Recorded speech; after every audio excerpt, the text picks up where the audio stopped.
Okay, hello Washington Unified, and for any middle school or high school students who want to get a crash course in mathematical modeling, and for the adults out there who need a refresher, we're going to look at some numbers from the coronavirus. So on Monday, these were the confirmed cases here in the US, and yesterday we were about 10,000 more at 13,060. And so how did this change happen, right? And that's what mathematicians are going to look at. And this is important right now because if you heard the governor yesterday, even the governor was using mathematical terms like R naught, not meaning zero. And that's a term that mathematicians use to describe how many people somebody who's infected can spread the disease to. He also talked about the delta in the number of hospital beds we have compared to what we might need. And again, a delta is a difference or a change in something. So math is in the news. Mathematicians are using statistics and mathematical models to help decision makers make the right decisions so we can save lives. And so it's good and important to know a little bit how that works. So let's take a look. To get from this number to this number, right? So one possibility is maybe it added by a certain amount to get there.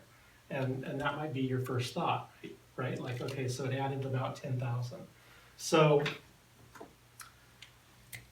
we could just call that our constant rate. So it added by that rate to get to Tuesday's number, and then it added by that rate again to get to Wednesday, and then one more time got us to this number, okay? And maybe that's what happened, we're not sure yet. So if we were gonna model this and make a mathematical representation of it, we could think of it like this. Well, first of all, how far was that? You could subtract the two numbers and you'd figure out that that's 9,247, right? So that's how big of a jump there was. But that didn't happen all at once. That gets divided up over 3 days, right? Divided over 3 days. You could think of that as your rise over run if you've learned that already. And so what would the daily rate be if we were thinking of it this way? You'd end up with a daily rate of 1,027, right? And so our mathematical model, I could say the number of people sick would be equal to how many we started with, the 3813, plus this amount over and over and over and over, right? So that much every day. So this much, the way we show repeated addition is with multiplication. So this much times the number of days that have happened.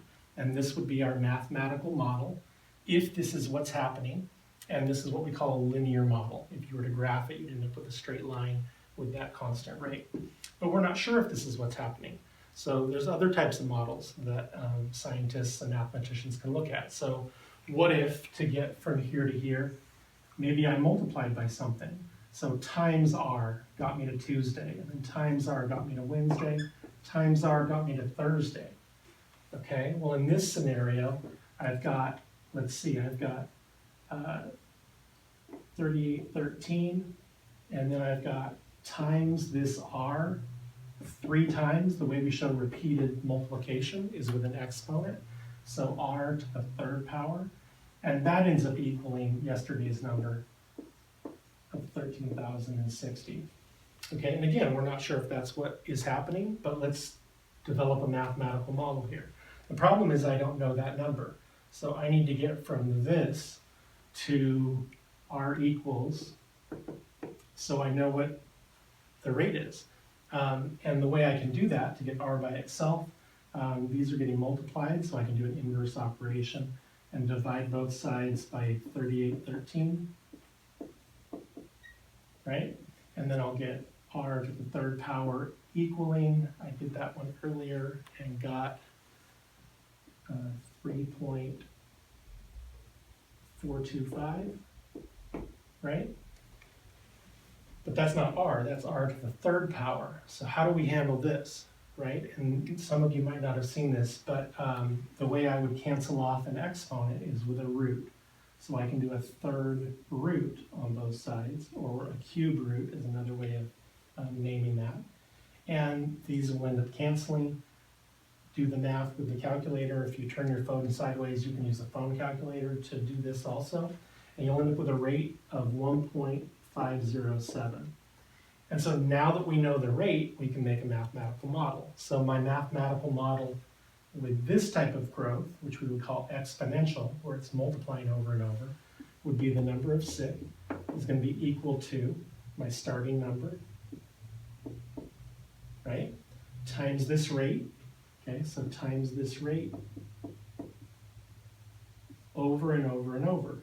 And the way I show this multiplies over and over and over is with an exponent. So this would be our number of days. And so I've got these two mathematical models, right? And I would have to decide which is more accurate. And so the more data we have, the better. And 2 data points is not enough. I could say that they're both possible. It's not until we look at a third or a fourth or fifth number that we can decide which one is our better mathematical model. So if we looked at, remember this was Monday's number, so if we went a 4th day and we went to today on Friday the 20th, right, so to the 4th power, that puts us at 19,681 for our estimate. If we use a linear model and we plug in day 4, which puts us at today at Friday's number, we get 14,087. Well, as of the middle of the afternoon, our actual number today is at 16,638, right? And so by the end of the day, that may actually be the more accurate. We're already past what this linear model is doing. And so we can make the decision and say, this doesn't look like it's matching our new data. This looks like it's more accurate. And so now we have a way to make predictions, and that's the power of the mathematics, is we can make predictions now about what's going to happen. And so, for example, you want to keep updating this model and making it more and more accurate. So since this is an old number, I'm going to replace this with a more recent number. So I'm going to use yesterday's number. Okay, so yesterday's number is 13,060, and I'm going to call that day 0 times this rate over and over and over. Okay, well that would mean that next Friday, so a week from now, remember this is Thursday's number, so next Friday will be 8 days later. And if we were to type that into the calculator and see what that would give us, you'll end up with 347,415. And this is why people are taking such drastic measures, and it can seem like an overreaction right now. But if this continues, exponential growth is the strongest mathematical growth there is. This type of a function will outgrow any other type of a function. And that's why it's so scary, is that these numbers can go up really, really quick, which is what's happening in Italy and in other parts of the world. And I hope that if we do an update video next week, that that's wrong. And the steps we're taking today are hopefully making that better. Now, that's the scary part. The good news is that out of these two numbers, we can't control that number, but we can control this number. And this is the one that is actually the most powerful part, because it has the exponent. And so that's why we're doing the social distancing. That's why we're staying safe and keeping clean. And so the more that we do to lower this number, the more we're lowering this number, right? And so that's the whole point